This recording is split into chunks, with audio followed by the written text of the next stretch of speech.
Welcome to Expert SEM Supply Chain Knowledge Sharing session. In this session, let us see a term called cost of lost sales. Lost sales are the bane of any business existence. After all, any missed opportunity to sell to customer is unrealized profit. Lost sales can come in the form of missed opportunity caused by stockouts of popular item or its opposition, the form of dead inventory that consumers just don't want to purchase. Unsold inventory has obvious cost built in as to stockout. Whether you are looking at pure opportunity cost or tangible cost of production, shipping and storage of dead inventory, the financial impact of lost sales can be devastating. Retailers recognize these losses and generally account for them, but what about less obvious cost? How do lost sales hold your company back in ways that you may not have accounted for,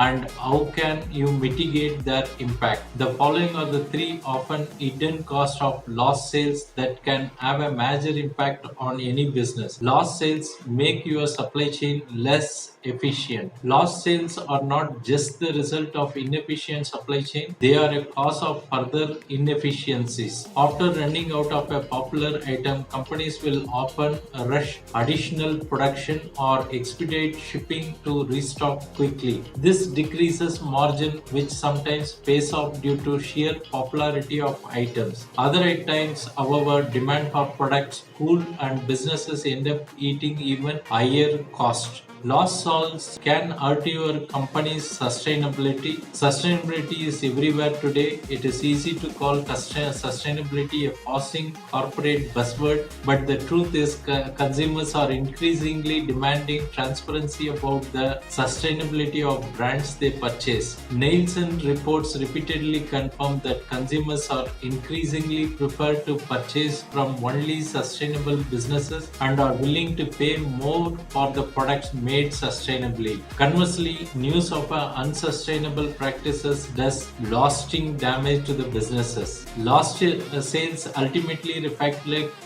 poor customer service. Losing a market share in digital age, consumers have incredibly high expectation. They know exactly what they want and often won't accept even close alternatives. Because the internet has greatly expanded consumer choice, customers don't feel pressured to settle for a purchase that only somewhat satisfies their demand. This reality has changed the nature of customer service. Excellent customer service is all about anticipating and accurately meeting the customer need before they even realize those needs themselves. Thanks for watching. Bye.